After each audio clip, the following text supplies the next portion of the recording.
Coming up tonight on YCU, Keene police arrest a man for indecent exposure to a Domino's driver. Hartford holds their 12th annual Flavors of the Valley event. And New Hampshire State Representative David Kidder discusses some key issues going on in the State House. With more news and weather, stay tuned. It's time for YCU, your local view. Now, your daily digest of the Dartmouth Lake Sunapee region and central Vermont. News, sports, weather, public affairs, and all that's happening in our area. The news on YCU, your local view. Hi, Dave Carmichael here with you on YCU. Keene police arrested a man who is accused of indecently exposing himself in front of a Domino's delivery driver early Saturday morning. According to officials, the incident happened on Winchester Street in Keene. 22-year-old Shane Kingsbury LaFond was crossing the street near Keene State College when he allegedly dropped his pants. Police say the arrest took place at Kingsbury LaFond's grandparents' house in Swansea. He was charged with indecent exposure and lewdness. A Springfield, Vermont woman faces multiple charges, including attempted second-degree murder after she allegedly struck a man with her car on Thursday. Police say a male flagged down an officer and told him that Cheryl Soundy of Springfield, Vermont, struck him with her car on Pearly Gordon Road. Springfield EMS took the man to the hospital for the injuries he received when he was allegedly struck by the car. Cheryl was arrested for attempted second-degree murder, first-degree aggravated domestic assault, reckless endangerment, and gross negligent operation of a motor vehicle. She is housed at the Southern State Correctional Facility in lieu of $50,000 cash bail. Vermont State Police responded to Route 5 in the afternoon hours of April 12th after it was reported a vehicle involved in a possible weather-related crash left the scene.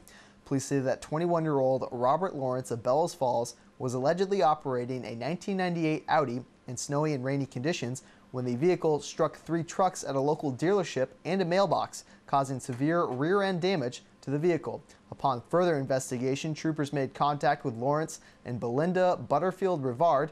Police say that Butterfield-Rivard was cited for providing false information to police, and Lawrence was cited for leaving the scene of an accident. Both will appear in Vermont Superior Court Windham Division on May 21st to answer to the charges. A special joint House committee is holding a public hearing on a Senate bill to license a single casino and allow 5,000 video slot machines in New Hampshire. The House Finance and Ways and Means committees scheduled a joint hearing on the bill for tomorrow morning. A New Hampshire Senate committee is holding a hearing tomorrow on a $227 million public works budget for the next 2 years that contains a new women's prison in Concord. The House approved the proposed spending earlier this month. The New Hampshire Senate is voting Thursday whether to repeal a new program Republicans enacted to give businesses a tax credit for donating to scholarship organizations that send students to private or public schools. The repeal bill, passed by the Democratic-controlled House, has the support of Democratic Governor Maggie Hassan, but faces possible defeat in the Republican-controlled Senate. The Vermont House is poised to pass a bill that would remove criminal penalties for possession of up to an ounce of marijuana, and a key member of the Senate says it's likely to follow suit. The House is expected to take final action on the bill tomorrow. A Vermont House committee is holding a public hearing on the use of stun guns. The House Government Operations Committee will be holding a hearing Wednesday night at the State House. Lawmakers are considering 2 bills related to police use of stun guns in this session. The Vermont Department of Fish and Wildlife is reminding hunters that the spring turkey hunting season is approaching. The regular spring season runs for the month of May. Hunting hours are 30 minutes before sunrise until noon. The youth turkey season is set for the weekend of April 27th and 28th. Hartford's gymnasium was packed this weekend, especially with flavor. From sweet to savory and everything in between, the 12th annual Flavors of the Valley event held true to its name.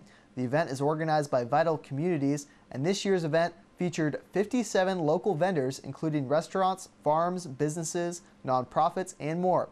The event's coordinator, Emily Wood, said that last year's was slow, but this year looked to be record-breaking. Jams and jellies to barbecue chicken, no 2 tables look the same, supporting local farms one taste at a time. After the break, we'll hear from a business development officer at Muskoma Savings Bank, but first, let's help our sponsors develop their businesses with these commercials. The YCU News continues in a moment.